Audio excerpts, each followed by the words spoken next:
BBA, BCA, BCom computer కోర్సులో 100% placement లభించే ఏకైక డిగ్రీ కాలేజ్ కూకట్పల్లిలోని I3 డిగ్రీ కాలేజ్ 8367215215. నమస్తే రమగారు. నమస్తే జయ.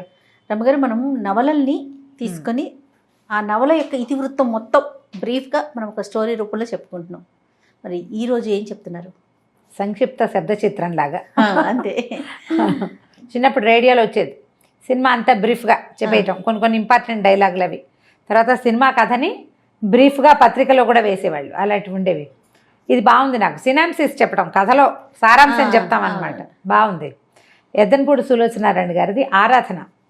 నేను మొన్నే చెప్పాను ఈ మాట. అవునవును. అయితే ఇది నేను మాదిరెడ్డి గారితే ఎద్దనపూడి గారిది కొంచెం కన్ఫ్యూజ్ అయ్యా. యాక్చువల్గా నేను మొదట చదివిన నావెల్స్లో ఫస్ట్ సెట్లో ఆరాధన కూడా ఉంది. చిన్న ఎంఎస్కో వాళ్ళ చిన్న బుక్ ఉండేది మా ఇంట్లో. ఒక అమ్మాయి ఏడుస్తున్నట్టుగా ఉండే పిక్చర్ ఉంటుంది, అమ్మాయి కంటి నీరు పడుతున్నట్టుగా అన్నమాట. భలే కదిలించే కథ, చెప్పలేకపోవటం. మూగవాళ్ల వేదన ఎలా ఉంటుందో చాలా బాగుంటుంది కథ. భాష కూడా చాలా బాగుంటుంది. సులోచనారాయణ గారి కథనం అసలు చెప్పడానికి వీల్లేదు, అనితర సాధ్యం. ఎంత స్టైలిష్గా ఉండే క్యారెక్టర్లు నావెల్స్ రాశారు ఆవిడ. క్యారెక్టర్లను పెట్టి సింపుల్ సోబర్ సామాన్యమైన వాళ్ళు, మన పక్కింటి వాళ్ళు, సాధారణమైన మనుషుల కథలు కూడా చాలా బాగా రాశారు ఆవిడ. సెక్రటరీ అవి చాలా ఇష్టం నాకు. సెక్రటరీ, మీనా, జీవన తరంగాలు భలే బాగుంటాయి. చాలా పుస్తకాలు నా సినిమాలుగా కూడా వచ్చినాయి. ఈ ఆరాధనని సినిమా తీసుంటారని, సీరియల్ తీసుంటారని నేను అనుకోను. ఎందుకంటే ఆరాధనలో హీరోయిన్కి మాటలు లేవు. ఓహో, మూగమ్మాయి, మూగవాళ్ళని పెట్టి సినిమా తీసేంత ధైర్యం ఉండదు జనాలకు. మరి అవి బాగుంటాయి. ప్రేమలేఖలు, సిరివెన్నెల మనం చూస్తాం, సుహాసిని, అదొకటే కనిపిస్తుంది, అదొకటే కనిపిస్తుంది. అది కూడా అది విశ్వనాథ్ గారి చేతిలో పడింది కాబట్టి ఆయన తన తపస్సుతోటి దాన్ని సాధ్యం చేసేసారు, పండించేశారు. అంతే, అందరి వల్ల కాదు. బాగుంటుంది ఆరాధన కదా. అలాగే స్టార్ట్ చేద్దాం. అనంత్ అని ఒక సివిల్ ఇంజనీర్ అబ్బాయి, అతని తల్లి, ఇద్దరు పిల్లలు ఉంటారు. ఆవిడ పెద్ద కోడలు చనిపోయాక ఓ 2 సంవత్సరాలు అయ్యాక అతనికి మళ్ళీ పెళ్లి చేయాలని సంకల్పిస్తారు. బాగా ఆలోచించి ఒక మూగ అమ్మాయిని పెళ్లి సంబంధం కుదురుస్తారు. అమ్మ నాన్న లేని అమ్మాయి తన పింతల్లి పంచర చేరి ఉంటుంది. అట్లా ఎవరు లేని, దిక్కులేని పిల్లలు, నోట్లో నాలుక లేని వాళ్ళు కనబడితే ఊళ్ళల్లో వాడేసేవాళ్ళు పాతకాలంలో. ఇప్పుడు కొంచెం జనాల్లోకి తెలివితేటలు వచ్చినాయి కానీ ఆ అమ్మాయికి ఊరుమ్మడి సొత్తు, అందరిళ్లలో పనిచేసి పెట్టడం, మంచి పనిమంతురాలు, చిన్నది ఒక 20 ఏళ్ళ అమ్మాయి. అయితే ఆ పింతల్లికి ఒక 1000 రూపాయలు ఆశపెట్టి ఈవిడ ఈ అమ్మాయిని తన కొడుక్కి చేసుకుంటుంది. అది బాగా బతిమలాడుతుంది, అతను ఒప్పుకోడు కానీ బలవంతంగా ఒప్పిస్తుంది. అంతర్వాహినిలాగా కలిసిపోతుంది. ఆ పిల్ల మూగది, ఏమి భావాలు ఏమి ఉండవు. అక్కడ పింతల పంచని చేరి బతుకుతుంది. హాయిగా ఇల్లు వాకిలి ఏర్పడితే తనదంటూ ఓ సంసారం ఉంటే ఇల్లు దిద్దుకుంటుంది. పల్లెటూరులో పిల్ల, పని పాట వచ్చిన పిల్లని చూసి ఆవిడ నిర్ధారించుకుని ఆ అమ్మాయిని పెళ్లి చేస్తుంది. అనంతకి చేసేస్తే ఊళ్ళో వాళ్ళంతా ఏమనుకుంటారంటే ఏదో ముస్లింగా ఏదో రెండో పెళ్లివాడికి ఇస్తుంటే రెండో పెళ్లివాడు అంటే ఎవరో అనుకుంటారు. ఈ పిల్ల సామాన్యంగా, చామన్చాయిగా, సామాన్యమైన పర్సనాలిటీ, కాస్త ఒత్తైన జడ తప్పిస్తే ఏముండదు, మామూలు పిల్ల. అతను చాలా అందమైన వాడు, తెల్లగా పొడుగ్గా మంచి స్ఫురద్రూపి అయినవాడు. 2 పిల్లలు. అందరు ఆశ్చర్యపోతారు, ఇది మూగ పిల్లకి భలే అదృష్టం పట్టింది అని. తీరా సరే మీరెవరు రావక్కర్లేదు, దూరాభారం, పట్నం కదా అని చెప్పి అమ్మాయిని తనతో పాటు తీసుకెళ్ళిపోతుంది ఆవిడ. ఇంటికి వెళ్ళాక ఒక 5-6 ఏళ్ల పిల్ల, ఒక 3-4 ఏళ్ల పిల్లాడు. ఈ పిల్లలు, ఈ అమ్మాయి మంచి పనిమంతురాలు కదా, పల్లెటూళ్ళల్లో పనిచేసిన వాళ్ళకి పట్టణాల్లో చిన్న ఇళ్లలో పనులకు ఏం లెక్క ఉంటాయి. మెల్లిగా అత్తగారింటో అలవాటు పడుతుంది. అతనేమి అమ్మాయిని ఇంట్లో ఒక పని మనిషి కింద ఉంటుంది అంతే. అతని అమ్మాయితో ఏమి మాట్లాడు, పిలవడు, చేయడు, ఏమీ ఉండదు. అంటే ముట్టనట్టు ఉంటాడు, తన దారిని తను ఉంటాడు. ఈ పిల్ల ఇంకా మెల్లిగా ఇంట్లో స్థిరపడుతుంది. భర్తని చూడడానికి, మరి భర్త అనేసరికి ఒక ఫీలింగ్స్ ఉంటాయి కదా. మనిషి ఏమో చాలా అందమైన వాడు అతను. కొద్ది రోజులు అట్లా గడుస్తుంటే ఒకరోజు ఎవరో చుట్టాలు వస్తున్నారని అన్ని పలహారాలు అవి చేయిస్తుంది కోడలతో అత్తగారు. ఇంట్లో పని మనిషి మానేస్తుంది. ఆ పనులన్నీ కూడా ఈ అమ్మాయి మీద పడితే తన ఇల్లు, తన భర్త, తన పిల్లలు, తన అత్తగారు అనుకుంటుంది. ఎవరో చుట్టాలు వస్తున్నారని, వాళ్ళు వచ్చాక నీకు చాలా విషయాలు తెలుస్తాయని మొత్తం జరిగిందంతా చెప్తుందనమాట. తనకి తండ్రి లేడు ఈ అనంతకి చిన్నప్పుడే. లేకపోతే సరే ఆవిడే ఊళ్ళో ఏదో చిన్న పొలం అవి ఉన్నాయి, హైదరాబాద్ వచ్చి ఆవిడ పిల్లల్ని ఇంజనీరింగ్ చదివించుకుని చాలా బాగా చదువుకున్నాడు, సివిల్ ఇంజనీర్ అతను. సరే ఏవో చిన్న పనులు చేస్తున్నాడు. ఆడపడుచులు 2 ఉన్నారు ఈవిడికి. వాళ్ళల్లో ఒకళ్ళ పిల్లని ఇచ్చి చేసుకోవాలని వాళ్ళు అడిగారు. మొదటంతా వీళ్ళతో బాగా ఉండలేదు, కానీ పిల్లాడికి మంచి చదువు పెద్ద ఉద్యోగం వచ్చే అవకాశం ఉండేసరికి వాళ్ళు అడిగితే వీళ్ళు ఒప్పుకోవాలి. ఈవిడికి ఏంటంటే తనకి కూతురు లేని లోటు తీరుస్తూ ఇప్పుడు పిల్లాడిని చక్కగా చూసుకుని ఆలోచించుకుంటారు కదా, ఒకడే కొడుకు వాడికి మంచి పెళ్ళం కావాలని. వాళ్ళు ఎవ్వరూ తన కొడుక్కి సరిపోయే పిల్లలుగా తోచరు. ఇతను ఏం చెప్తాడంటే, నేను పిల్లని ప్రేమించాను, సుధా అంటే అత్త కూతురుని చేసుకోమంటారో దాని ఫ్రెండ్ చాలా బాగుంటుందని చెప్పాడు. మనమే వెళ్ళి వాళ్ళ ఇంటికి వెళ్ళి పిల్లని అడగాలమ్మా అన్నాడు. ఇప్పుడు ఆశ్చర్యపోతే మనం వెళ్ళి అడగటం ఏమిట్రా, బలంతంగా ఒప్పిస్తాడు. బాగుంటుందని. తీరా వెళ్తే వాళ్ళ ఇంటికి ట్యాక్సీలో తీసుకెళ్తాడు. వెళ్ళాక ఆవిడకి తెలుస్తుంది వాళ్ళు బాగా డబ్బున్న వాళ్ళు, 2-3 ఆడపిల్లలు, ఎవరో తెలిసిన వాళ్ళు ఉంటారు. వాళ్ళు ఊరికే హలో అంటారు, కానీ పిల్లేమో బెంగాణి బొమ్మల్లే చాలా అందంగా ఉంటుంది, అపరిమితమైన నాజూకు, బోళ్ళంత ఆస్తిపరులు. ఈవిడ ఒప్పుకోదు ఆ పెళ్ళికి. వాళ్ళు పెళ్లి గురించి వాళ్ళు ఏం మాట్లాడరు. ఈవిడ ఆ ఇంటికి వెళ్ళి మీ పిల్లని మా పిల్లాడికి ఇవ్వండి అని అడగటం ఎలాగో ఈవిడికి అర్థం కాదు. ఇంటికి వచ్చాక తల్లి కొడుకు పోట్లాడుకున్నారు. ఆవిడ చెప్తుంది అనమాట ఈ సంగతి అంతా. తను చక్కగా కలిసిపోతుంది. నాకు ఎంతో ఇష్టం ఆ రాధ అంటే పంచప్రాణాలు ఈ అనంత్కి. ఈవిడేమో అసలు ఆ పిల్లని పెళ్ళంగా ఉంచుకోవాలంటే నువ్వు ఎన్ని చెయ్యాలో తెలుసా, ఎన్ని పద్ధతులు మార్చుకోవాలంటే. వాళ్ళు కూడా పేదవాళ్ళేనమ్మా, మనలాంటి వాళ్ళే. క్రమంగా సంపాదించాడు ఆయన, పిత్రార్జితం కాదది. నేను కూడా అలాగే సంపాదిస్తాను, ఇంజనీరింగ్ చదివి నేను సంపాదించలేనా అంటాడు. రోజులు గడుస్తాయి. ఒకరోజు సాయంకాలం ఆ రాధని వెంట పెట్టుకుని పెళ్లి చేసుకుని తీసుకొచ్చేస్తాడు. ఓహో. తీసుకొచ్చాక ఆవిడకి తెలుస్తుంది ఆ అమ్మాయి ఒట్టి మనిషి కాదు. ఇంకా తొందరపడి పెళ్లి చేసేసుకున్నాడు. ఆ వచ్చిన రోజు నుంచి తప్ప మరుసటి రోజు నుంచి వీళ్ళ జీవితాల్లో సుఖం లేదు. ఇంకా మర్నాడు వాళ్ళ అమ్మ నాన్న వచ్చారు, తిట్టిపోసారు, నానా గోలా చేశారు. తర్వాత కొంచెం మెల్లిగా నెలలు వచ్చినాయి. దాని ఫ్రెండ్స్ వచ్చేవాళ్ళు. వీళ్ళు మా అమ్మాయి ఖరీదైన ఇళ్లలో ఉన్న అమ్మాయి, ఇంత చిన్న ఇల్లు ఇరుగ్గా ఉంది, పరిసరాలు బాగుండలేదు అంటే ఊళ్ళో ఉన్న ఇల్లు పొలం అన్నీ అమ్మేద్దామని తల్లిని బలవంత పెట్టాడు. ఊళ్ళో పొలాలు అమ్మేశారు. ఇళ్ళ స్థలం ఎంత కష్టపడి ఎన్నేళ్ళో దాచి పెట్టుకున్న స్థలాలు మరి ఇంకేం చేస్తుంది. ఈవిడ ఒకడే కొడుకు, 40,000 ఎంతో మొత్తానికి అమ్మేసి ఇక్కడ ఇల్లు అద్దెకి తీసుకుంటాడు, అన్నీ ఏర్పరుస్తాడు, కులాసాగా ఉంటారు. మరి పెద్ద పిల్లకి ఏడాది వస్తుంది, మొదట ఒక పాప పుట్టింది. ఆవిడ వాళ్ళ అమ్మ నాన్న బాగా రాకపోక చేసి పిల్లని తమకు ఇచ్చేయమంటారు. ఈ అమ్మాయి కూడా పంపుదామనుకుంటుంది, కానీ అతను ఒప్పుకోడు. నాకు తోబుట్టులు లేరు, ఎవరు లేరు, నేను ఒంటరిగా పెరిగాను, నా పిల్లలు నాతోటే ఉండాలంటాడు. ఈ పిల్ల కొంచెం ఏడాది నిండేసరికల్లా మళ్ళీ నెల తప్పుతుంది అమ్మాయికి. ఈసారి ప్రెగ్నెన్సీ కొంచెం కాస్త 2 నెలలు గడిచేసరికల్లా ఇల్లు జప్తు అయిపోతుంది. తల్లి పోట్లాడుతుంది, ఇంత డబ్బు పట్టుకొచ్చావు కదా, అంతా ఏం చేశాడో మరి వాడుతున్నాం కదా, జల్సాలకి వాడేసుకున్నారు డబ్బంతా. ఇక లబోదిబో. అక్కడి నుంచి ఏం చేస్తారు, వెంటనే ఇల్లు మారిపోయారు, చిన్న ఇంట్లోకి వెళ్ళారు. పిల్లకి కడుపుతో ఉన్న పిల్లకి మందు మాకు కూడా లేని స్థితి వచ్చేసింది. అతనికి ఉద్యోగం రాలా. ఆ ఊరు నుంచి తెచ్చిన డబ్బుతో ఇల్లు అవి కొనేసి అది చేసి ఖర్చు పెట్టేశాడు, ఎంజాయ్ చేసేసాడు. ఈ పిల్ల వాడికి అతనికి ఏంటంటే ఆ భార్య అమిత వ్యామోహం అమ్మాయి అంటే, దాన్ని సంతోషంగా ఉంచడమే కావాలంతే. సరే తీరా డెలివరీ అయ్యే టైంకి వాళ్ళ అమ్మా నాన్న వచ్చారు, కానీ వాళ్ళేమీ వీళ్ళతో సరిగ్గా లేరు. ఇంత చిన్న ఇంట్లో ఉంటున్నారని ఏదో అంటారు. అమ్మాయి దిగులుగా ఉంటుంది. పిల్లడు పుట్టాక మా అమ్మ వాళ్ళ ఇంటికి వెళ్తానంటుంది, బెంగ పెట్టుకుంటోందని పంపిస్తారు. అక్కడికి వెళ్తే 2 రోజులు 4 రోజులకి తిరిగి వచ్చేస్తుంది, ఉండలేదు వాళ్ళ దగ్గర. వాళ్ళంతా డబ్బులు ఉన్నవాళ్ళు, అమ్మాయి పేదింట్లో ఉండిపోయింది. నాదే పొరపాటు, ఉద్యోగం లేని వాడు ఇంత ఖర్చు పెడుతుంటే ఎలాగా అని నేను అడగలేకపోయాను, నాకు తెలియలేదు, నా వల్లే మన పరిస్థితి ఇట్లా అయిందని ఫీల్ అవుతూ ఉంటుంది. పిల్లాడు కొంచెం పెరిగిన తర్వాత ఒకరోజు పిల్లలిద్దరిని తయారు చేసి నేను మా అమ్మమ్మ వాళ్ళ ఇంటికి వెళ్ళొస్తానని పిల్లలిద్దరిని ఇక్కడ పెట్టి పుట్టింటికి వెళ్తుంది. మర్నాడు పొద్దున మధ్యాహ్నం వాళ్ళ నాన్న వచ్చి మేఘాల మీద రాసుకెళ్ళి ఎక్కడన్నాడు, నా కూతురుని చంపేశాడని కాల్ చేశాడు. ఆ అమ్మాయి అక్కడికి వెళ్ళి నిద్ర మాత్రలు వేసుకుని చనిపోయింది అమ్మ వాళ్ళ ఇంట్లో. నా వల్లే నా భర్త ఇట్లా అధోగతి పాలైపోయాడు, వీళ్ళకి మేము ఎప్పటికి పైకి వస్తాం, మా అక్క చెల్లెళ్ళ ముందు నేను ఎప్పుడు తలెత్తుకుని తిరుగుతాను. అలా దిగులతోటి సూసైడ్ చేసుకుంటుంది. ఈ పిల్లలు మిగిలిపోతారు. అది కష్టం మీద ఇప్పుడే ఏదో ఉద్యోగం, ఒక కాంట్రాక్టు లభించింది, సొంతంగా కాంట్రాక్టులు చేసుకుంటున్నాడు. ఇది మనసులో పెట్టుకో. ఆ రాధని మర్చిపోలేడు వాడు. ఆ రాధ ఒక నిర్భాగ్యురాలు, అదే ధైర్యంగా నిలబడ్డం చేతకాక, భర్తను సపోర్ట్ చేయలేక, తొలి కాలంలో తెలివి తక్కువతనంతో, తర్వాత కాలంలో బలహీనతతోటి చచ్చిపోయింది అని కోడలికి విస్తారంగా జరిగింది చెప్తుంది. ఆ భార్య మహాసౌందర్యవతి, పరమనాజుకు, అత్యంతంగా ప్రేమించాడు. ఈ సామాన్యమైన అమ్మాయిని భార్యగా కూడా ఇతను అంగీకరించాడు. తెలిసింది కదా, సరే కొంతకాలం మెల్లిగా అలవాటు అవుతుంది, లేని ఊరుకుంటుంది. చుట్టాలు ఎవరో వస్తారనుకుంటారు, వాళ్ళు రారు. మెల్లిగా ఇంట్లో అలవాటు పడిపోతుంది. ఏవో చిన్నవి ఇంట్లో వచ్చే సాధారణంగా అందరి ఇళ్లలో వచ్చేవి వస్తూ ఉంటాయి.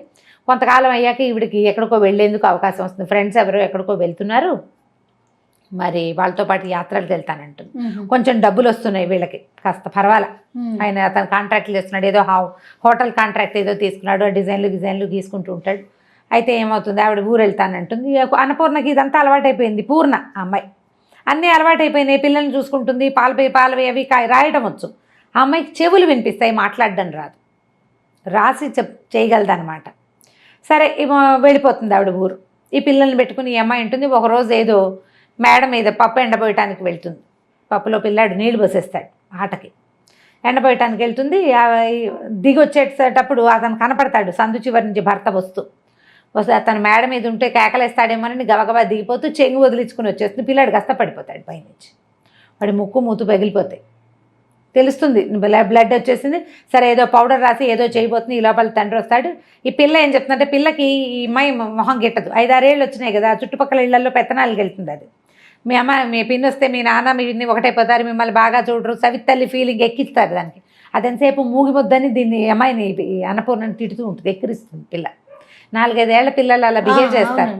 ఆ పిల్ల ఏం చేస్తుంది, నాన్న తమ్ముడు పప్పులో నీళ్ళు పోసాడని పిన్నే తమ్ముడు తోసేసింది అంటుంది. అనేసరికి చెంపకాయ కొడతాడు ఈ అమ్మాయిని. అసలు పిల్లల కోసమే కదా నువ్వు వచ్చావు, వీళ్ళు లేకపోతే నీ మొహం చూడాల్సిన అవసరం కూడా ఉండేది కాదు నాకు అని చెప్పి ఈ పిల్లాడినేమో హాస్పిటల్కి తీసుకెళ్తాడు. ఆ రాత్రంతా భారంగా గడుస్తుంది. మర్నాడు పొద్దున పిల్లాడు మాటలు వచ్చేసిన పిల్లవాడే కదా, వాడు పిన్ని నన్నేం తొయ్యలేదు, నేనే పడిపోయాను చెప్తాడు. ఆ పిన్ని దిగేశాక నేను పడ్డానని చెప్తాడు. పిన్ని అక్కడ లేదా, దిగేసింది. అయినా పిన్ని నన్ను కొట్టదు, పిన్ని మంచిది. అక్కే ఎంతసేపు పిన్నితో ఎక్కిరిస్తుంది, పిన్నితో సరిగ్గా మాట్లాడుతూ అడుగుతాడు కూతుర్ని, అలా ఎందుకు చెప్పావు నువ్వని. ఏమో నాకేం తెలుసు, పప్పులో నీళ్ళు పోసాడు, నేను కేకలేశాను, ఆవిడేం అనలేదు, మూగిది కదా అదేం అందు, పైనుంచి వచ్చింది, వెనకాల వాడు పడ్డాడు, పిన్ని తోసేసింది అనుకున్నా కోపంతో అని చెప్పేస్తుంది. ఇక ఈ భార్యని పాపం అతనికి ఏం చేయాలో తెలీదు, దీనికి మాటలు రావు. ఒకవేళ నేను కాదు అవును అని చెప్పడానికి కూడా అమ్మాయికి చేత కాదు. సరే ఇంకా భార్యను కన్సోల్ చేసి దగ్గరికి తీసుకుంటాడు. మెల్లిగా ఆ అమ్మాయితోటి ఉండటానికి అలవాటు పడిపోతాడు. అమ్మాయి ఎక్స్ప్లాయిట్ చేయడం చేత కాదు, తనకి క్లోజ్గా ఉంటుంది అంతే. ఆ ఊరు నుంచి వచ్చిన తర్వాత అత్తగారికి తెలుస్తుంది వీళ్ళిద్దరూ బాగా క్లోజ్ అయ్యారు, అతను మామూలుగా ఉంటున్నాడు ఈ అమ్మాయితోటి అని. కొద్ది రోజులు గడిచాక ఈ అమ్మాయి ప్రెగ్నెంట్ అవుతుంది. అయ్యేసరికల్లా ప్రెగ్నెన్సీ పనికిరాదనుకుంటారు వీళ్ళకి అన్ని పనులు చేసేయాలి, ఇల్లంతా ఏర్పాటు చేసేయాలి, మంత్రదండ ఉన్నట్టుగా ప్రవర్తించాలి. కానీ వాళ్ళకి హక్కులు ఉండకూడదనే ఒక ధోరణి. ఎవరికి కొడుక్కి కొంచెం ఉంటుంది, అత్తగారికి ఎక్కువ ఉంటుంది. భయాలు వస్తాయి రకరకాలు. ఇప్పుడు ఏదో ఇంట్లో అన్నీ చూసుకుంటుంది, పిల్లలు పుడితే పిల్లల్ని సరిగ్గా చూడదేమో, ఆ భయం ఉంటుంది కదా. అక్కడి నుంచి ఏం చేస్తుంది అత్తగారు, వద్దు ప్రెగ్నెన్సీ, అతను కొంచెం ముందు వెనక ఆడతాడు, ఏమై కాదమ్మా డాక్టర్ దగ్గర తీసుకెళ్ళి నిర్ధారించుకుని ఆ ఒక ఇంజక్షన్తో సరిపెడతామని చెప్పి ఈ అమ్మాయికేమో అదంతా అర్థమైపోతుంది. ఆ పొట్టలో ఉన్న పిల్లే నాది, అమ్మా నాన్న లేరు, భర్త బాగున్నప్పుడు బాగుంటాడు, లేనప్పుడు లేదు. ఆ పిల్లలు ఎప్పుడు పరాయి పిల్లలు, తను ఎంత బాగా చూసినా కూడా. తన పొట్టలో ఉన్న శిశువు తనది, ఆ బేబీని ఉంచుకోవాలనుకుంటుంది. ఇంజక్షన్ చేయించడానికి ఆ డాక్టర్ దగ్గర తీసుకెళ్తాడు, ఇంగ్లీష్లో మాట్లాడతాడు. అంతా అయ్యాక అమ్మాయి ప్రిస్క్రిప్షన్ ప్యాడ్ మీద వద్దు నాకు ఇంజక్షన్ చేయదు, నాకు ఈ పిల్ల కావాలని రాసేస్తుంది. డాక్టర్ ఏమో అది చూసి అతను చెడమడా కేకలేస్తుంది. తెలియకుండా చేస్తే ఎలాగండి, నేను అట్లా చేయను, ఇది ఇల్లీగలు అని చెప్పేసి ఇంటికి తీసుకొచ్చి చెడమడా కేకలేస్తాడు, బాగా కేకలేస్తాడు. నువ్వు వెధవం చేస్తావు, ఇక్కడే చెప్పచ్చు కదా ఆ మాట అంటాడు. ఇక్కడ చెప్పడానికి అత్తగారు అవకాశం ఇవ్వదు. అక్కడికి వెళ్ళాక ఇంకేం అవకాశం, దొరికిన అవకాశం యూజ్ చేస్తుంది అనమాట. దాంతో అతను ఏం చేస్తాడు, ఇక భార్యతో మాట్లాడడం మానేస్తాడు. అత్తగారు అసంబద్ధంగా ఎవడేం సరిగ్గా ఉండదు. కొంచెం నెలలు వస్తాయి, 4-5 నెలలు అయితే ఏమవుతుంది, అతను ఏదో హోటల్ కట్టే ప్లాన్ వేస్తున్నాడు కదా. ఆ హోటల్ అంతా రెడీ అయ్యాక భార్యని పిల్లల్ని అందరిని తీసుకెళ్తాడు చూపించడానికి, తల్లిని అందరిని తీసుకెళ్ళేసరికి అలా పైకి వెళ్ళాక ఈ అమ్మాయి కనిపిస్తుంది. వాళ్ళంతా సంతోషంగా ఉన్నారు. నేనే ఏమిటో పరాయి దాన్ని, ఈ పిల్ల మీద వ్యామోహం ఏమిటి నాకు, వీళ్ళకి నేను ఎలాగో పనికిరాను. ఎందుకంటే అతను మాట్లాడలేదు, అమ్మాయి సామాన్యంగా సింపుల్గా ఉంటుంది. అతను మనిషి బాగుంటాడు, పిల్లలు అందంగా ఉంటారు. అత్తగారు తల్లి కొడుకు అతుక్కుని ఉంటారు, వాళ్ళు క్లోజ్ ఎక్కువ తల్లితోటి ముందు నుంచి కూడా. తన మీద తనకే ఒక రకమైన అయిష్టం వస్తుందన్నమాట. ఈ కడుపులో ఉన్న శిశువు మీద కూడా ఆ ఆకర్షణ పోతుంది. అంతకుముందంటే ఆ పిల్ల నాకు కావాలనుకుంటుంది కదా, ఏం చేస్తుందంటే ఇక్కడి నుంచి దూకేయాలనుకుంటుంది, మెట్లు లేని వైపుకి కాలు వేసి దిగిపోతుంది, పడిపోయేసరికి ప్రెగ్నెన్సీ పోతుంది. అత్తగారు అయ్యో అదేమిటో అమ్మ కాలు చెయ్యో విరిగితే ఎంత పని అయ్యేది అంటుంది. వీళ్ళకి కావాల్సింది అదే కదా, ఇప్పుడు తీగానే మాట్లాడతారు. వీళ్ళు పిల్లని లేకుండా చేయాలనే కదా చూశారు. సరే బాగా సారీ చెప్తాడు. మెల్లిగా కొన్నాళ్ళకి మళ్ళీ లైన్లో పడుతుంది, అంతా నార్మల్గా ఉంటుంది. ఇతనికి కొత్త పనులు వస్తాయి, పరిచయాలు పెరుగుతాయి, పెద్ద ఇల్లు తీసుకుంటారు, వాళ్ళంతమంది వస్తూ ఉంటారు. క్రమంగా ఈ అమ్మాయికి ఇతనితో క్లోజ్గా ఉండాలనే ఫీలింగ్ కూడా. ప్రెగ్నెన్సీ పోయేసరికల్లా ఆడవాళ్ళకి సహజంగా ఒక అయిష్టం వచ్చేస్తుంది. అంతకుముందు భర్త అంటే చాలా ప్రీతి అవన్నీ ఉంటాయి, పాపం సహజంగా ఉండేదే కదా. కానీ ఈ పార్టీలు ఫంక్షన్లు వీళ్ళని పిలవటాలు ఎప్పుడు పనిచేస్తూనే ఉంటుంది. ఓ రోజు ఎవరో వస్తారు చాలామంది, వాళ్ళు ఒక చంటి పిల్లని తెస్తారు, వాడు తెగ ఏడుస్తాడు. ఆ పార్టీలో ఏడిస్తే పొద్దు నుంచి పని చేసుకుంటూ పిచ్చి చీర జుట్టు జడంతా పిచ్చిగా పాయలు బయటకు వచ్చేసి మాసిపోయినట్టున్న బట్టలతో ఉన్న ఈ అమ్మాయి ఏం చేస్తుంటే పిల్లాడు ఏడుపుని తట్టుకోలేకపోతుంది. కొంచెం ప్రెగ్నెన్సీ పోయి ఉంది కదా, ఆ పక్కన పరిగెత్తుకుంటూ వచ్చి ఆ పిల్లాడిని తీసుకెళ్తుంది లోపల. పని మనిషి అనుకుంటారు వాళ్ళు. పిల్లాడు పాలు తాగిచ్చింది, ఫ్యాన్ వేసి కాస్త చొక్కా బొడదీసి కాస్త ఏదో మంచినీళ్ళు పట్టేసరికి వాడు సర్దుకుంటాడు. ఆవిడ లోపలికి వస్తుంది, పాలు ఉన్నాయా అవి ఉన్నాయి ఇవి ఉన్నాయని అడుగుతూ. తీరా అతను ఆవిడ చెప్తున్నాను మీరు ఇంకా పెళ్లి చేసుకోవచ్చు, అదేంటి పెళ్ళి ఎందుకంటే ఇదిగో నా వైఫ్ ఈవిడే అంటే ఆశ్చర్యపోతుంది ఆవిడ. అమ్మాయి తను మూగది, మాట్లాడలేదు, బయటికి రాదు, పని చేస్తుంది ఎక్కువగా అని చెప్తాడు. వాళ్ళు ఆశ్చర్యపోతారు. అప్పటి నుంచి ఇతనికి ఏమనిపిస్తుంది అంటే వైఫ్ని అన్ని చోట్లకి తిప్పాలి, ఈ అమ్మాయిని ఇట్లా మూల ఉంచకూడదు అనిపిస్తుంది. వెనకాలకు తిప్పుకుంటాడు, భార్యను బాగా దగ్గర తీసుకుంటాడు. అత్తగారికి నచ్చదు, దీనికి ఎందుకురా మూగిది, అది ఇంట్లో ఉండేదానికే అంటుంది. అయినా అతను ఒప్పుకోడు, కాదమ్మా నేను అట్లా వదిలేను, తను వచ్చాకే నా జీవితం బాగుపడింది, ఇల్లు ఎప్పుడు శుభ్రంగా ఉంటుంది, పిల్లలు కడిగిన ముత్యాల్లా ఉంటారు, ఖర్చు ఎంత రూపాయి ఇస్తే అందులోనే ఖర్చు పెడుతుంది, ససేమిరా రూపాయి ఎక్స్ట్రా చేయదు, మంత్రదండం ఉన్నట్టుగా ప్రవర్తిస్తుంది, చేతిలో పని చేసుకుంటుంది. రాధతో నా జీవితం ఇలా కావాలనుకున్నా, కానీ రాధకి పని రాదు, పాట రాదు, ఏమీ రాదు, అందం తప్ప. నేను రాధను ప్రేమించాను కానీ నాకు కావాల్సింది ఇది జీవితం, ఇది ఈ అమ్మాయి దగ్గర ఉంది అని ఇంకా భార్యను తనతో పాటు తిప్పుకోవటం మొదలు పెడతాడు. కొద్ది రోజులు అయ్యాక ఎవరో ఒక పార్ట్నర్ కలుస్తారు. ఆ పార్ట్నర్ వాళ్ళ పిల్లలు బాగా తిరుగుతుంటారు. వాళ్ళకు సరోజని ఒక యంగ్స్టర్ పిల్ల ఒకటి ఉంటుంది, ఒక 20 ఏళ్ల పిల్ల. అది హ్యాండ్సమ్గా ఉన్న ఈయనకి అట్రాక్ట్ అవుతూ ఉంటుంది. ఎంతసేపు ఆనంద్కి ఇతను వెనకాల పడుతుంది, ఎంతసేపు అక్కడికి వెళ్దాం రా అని తీసుకెళ్తుంది. కొంచెం హ్యాండ్సమ్గా ఉన్న మగవాళ్ళు కనిపెట్టేసరికి పిల్లలకి అవకాశం ఉందనుకో, వీళ్ళు ఆటోమేటిక్గా కొంచెం అట్రాక్టివ్గా ప్రవర్తిస్తారు, ఫ్లర్టీగా ప్రవర్తిస్తుంది. ఈవిడికేమో ఆ పిల్ల వస్తే బాగుందనిపిస్తుంది అత్తగారికి. ఇప్పుడు నువ్వు నేను ఉంటామా, మన ఇల్లు ఎప్పుడు నిశ్శబ్దంగా ఉంటుంది. పిల్లలిద్దరు, రెండో పిల్లాడు కూడా స్కూల్కి వెళ్ళిపోవటం మొదలు పెడతాడు, పని లేదు, పని వాళ్ళు ఉన్నారు ఇంట్లో. అత్తగారు రోజు సరోజన చేసుకుందాం వీడికి అని మొదలు పెడుతుంది. ఆ రోజుల్లో ఇలా ఉండేవి. ఇది ఎర్లీ 70s ఏమైనా రాశారా, లేట్ 70s రాశారనుకుంటా. మూడో పెళ్లి చేద్దామని ఉంటుంది. ఈ మూగు పిల్లని చేసుకుని ఏం చేస్తాడు, వాడు లక్షాధికారి అయ్యాడు, ఇప్పుడు సంపాదిస్తున్నాడు, సంఘంలో పరువు ప్రతిష్ట, నలుగురిలో బయటికి వెళ్ళాలి, ఎవరినైనా తీసుకెళ్ళాలి తనతో పాటు. ఈ పిల్లకి మాటామంతి రాదు, సామాన్యంగా ఉంటుంది, వాడు అందానికి తగిన పిల్ల కాదు. అనవసరంగా తొందరపడి ఈ పిల్లని చేసుకున్నానేమో అనిపిస్తుంది ఆవిడికి. ఆయన పిల్లల్ని పెంచి పెద్ద చేస్తుంది, స్కూల్కి పంపుతుంది, చక్కదిద్దుతుంది, అవన్నీ వేరే, పనికిరాదు, అయినా పనికిరాదు. అయితే ఏమవుతుంది, ఈవిడికి ఎలాగైనా ఈ అమ్మాయిని పంపేసి ఆ సరోజని తెచ్చేసుకుందామని ఉంటుంది. అయితే ఏమవుతుంది, ఇంతలో ఈ అమ్మాయికి ఊరి నుంచి ఉత్తరం వస్తుంది. వాళ్ళ బాబాయ్ రాస్తారు, పింతల్లికి అస్సలు ఒంట్లో బాగోలేదని అన్నపూర్ణని పంపించమంటే అమ్మాయి దొరికింది ఛాన్స్ అని ఈవిడేం చేస్తుంది, ఈ అమ్మాయిని ఊరెళ్ళమంటుంది. అప్పటికే చెప్తుంది సరోజని చేసుకుందాము వీడికి అని. ఆ అమ్మాయికి విరక్తిగా ఉంటుంది, ఏం చేయాలో తెలియదు. ఇవన్నీ చేశాక ఇప్పుడు నన్ను పక్కన నువ్వు ఉండు ఇంట్లోనే, దాన్ని చేసుకుంటాడు సరదాగా అంటుంది. ఆ పూటే అతను అమ్మాయి వచ్చి ఇతన్ని సినిమాకో ఎక్కడికో లాక్కెళ్తుంది.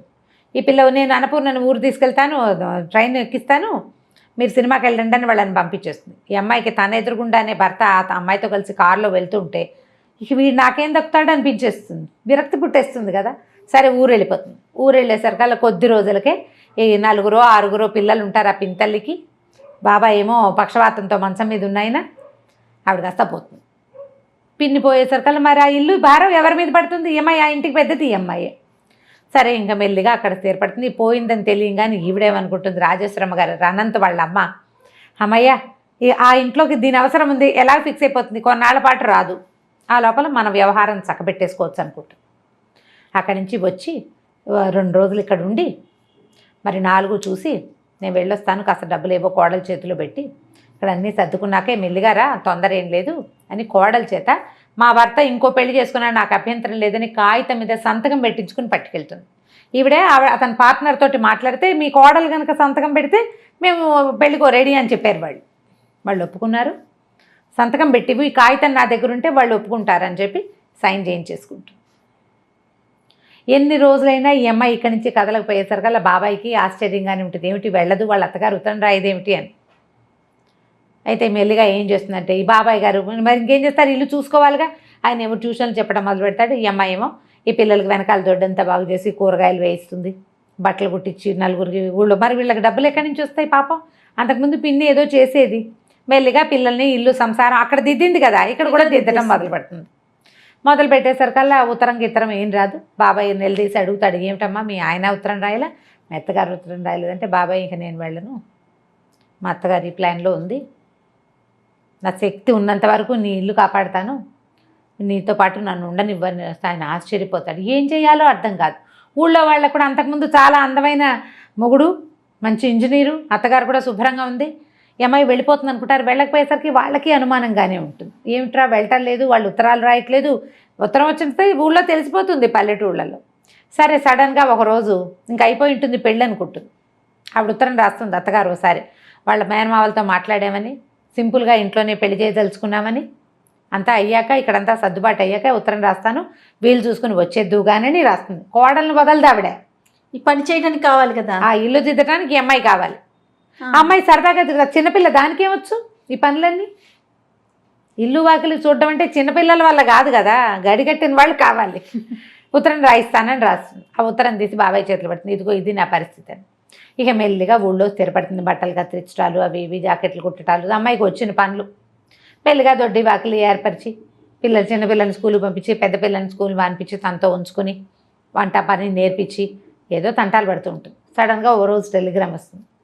ఆయన మా బాబాయ్ అంటాడు, పూర్ణ ఏమిటమ్మా అట్లా అన్నావు, మీ ఆయన నేను పంపించమని ఉత్తరం టెలిగ్రామ్ పంపించాడమ్మా చూడు అంటే. అమ్మ ఏమనుకుంటుందంటే వాళ్ళకి ఏవో పిల్లలకు ఒంట్లో బాగుండలేదని ఇచ్చాడు టెలిగ్రాము, చిన్నపిల్ల దానివల్ల కాదు, అత్తగారు పెద్దది ఆవిడ వల్ల కాదు, అందుకని నన్ను పిలుస్తున్నారు వీళ్ళు, నేను వెళ్ళనని వేసుకుంటాను. 4 రోజుల తర్వాత ఉత్తరం వస్తుంది.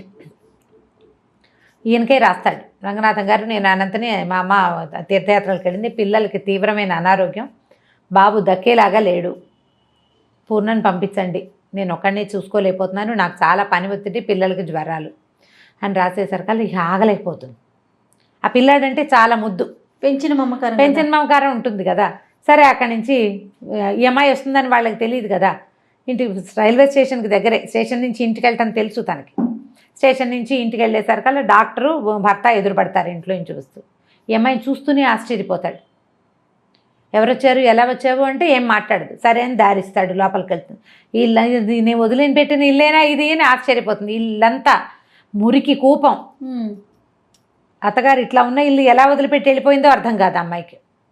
పిల్లలు మంచాల మీద ఉన్నారు, మంచాన్ని బంతిలా ఉండే పిల్లాడు బల్లిలాగా మంచానికి అతుక్కుపోయి కనిపిస్తాడు. ఆ కూతురికి విపరీతమైన జ్వరం, ఇల్లంతా మందు సీసాలు, అతని చొక్కాకి గుండీలు లేవు, ప్యాంట్ మీదంతా మందు మరకలు, ఇల్లంతా మహాలోకంలాగా ఉంటుంది, మాసిపోయిన బట్టలు ఎక్కడ పడితే అక్కడ. ఈయన టెన్షన్తో కాల్చేసిన సిగరెట్ పీకలు. ఏం చేస్తారు? అక్కడి నుంచి వచ్చాడు.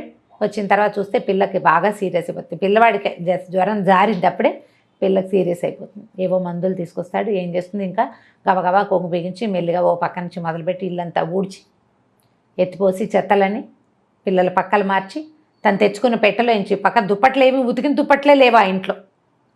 తను తీసుకొచ్చిన సూట్ కేసులోంచి తన చీరలే, ఇస్త్రీ పెట్టుకున్న చీరలన్నీ మడతలు విప్పి మంచం మీదేసి పిల్లల్ని పడుకో. శుభ్రమైన పక్కలు లేకపోతే జబ్బులు పెరిగిపోతాయి.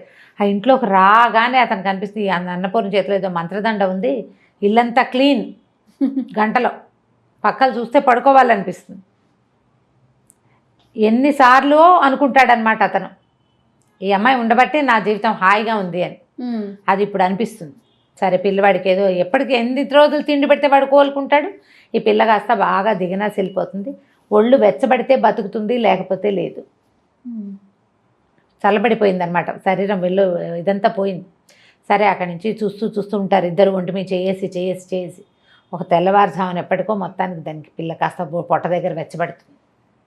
సరే అప్పుడు లేచి మళ్ళీ మందేసి డాక్టర్ని పిలుచుకొచ్చి ఏదో చేస్తే మొత్తానికి పిల్ల సేఫ్.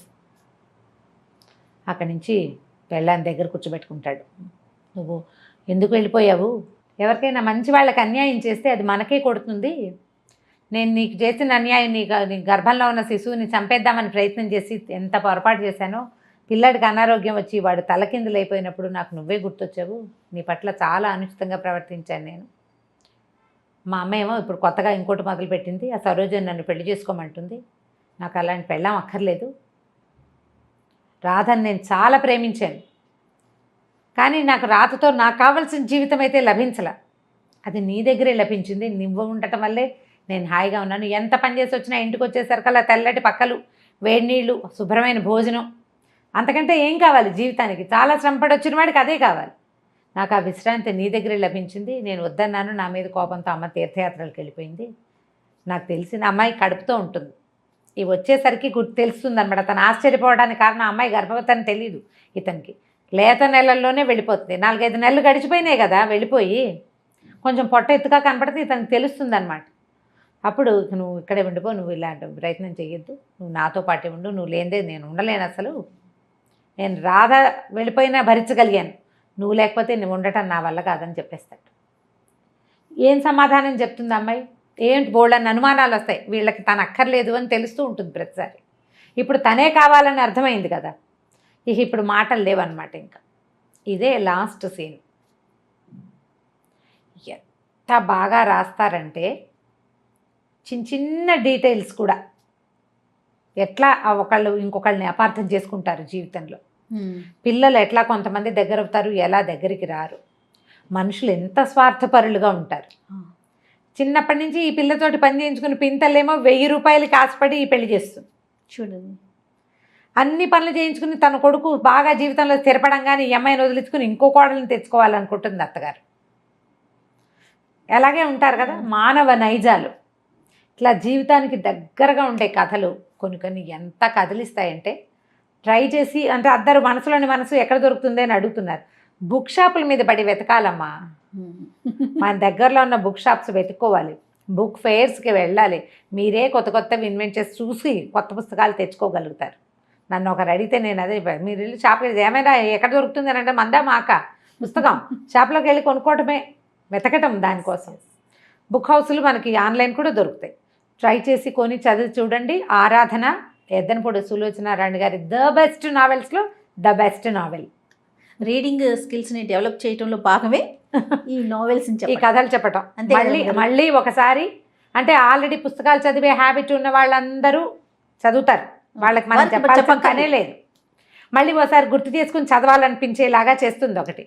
అసలు పుస్తకాలు చదవటం అలవాట్లేదు, ఏదో చిన్న కథలు చదివే అలవాటు ఉన్న వాళ్ళకి మన ముందు కూడా ఇంత అత్యద్భుతమైన రచనలు ఉన్నాయి, జీవితానికి ఇంత దగ్గరగా ఉండే కథలు ఉన్నాయి, ఎన్ని మలుపులో చూడండి తెలియజేయటమే మన ఈ ప్రోగ్రాం యొక్క ఉద్దేశం.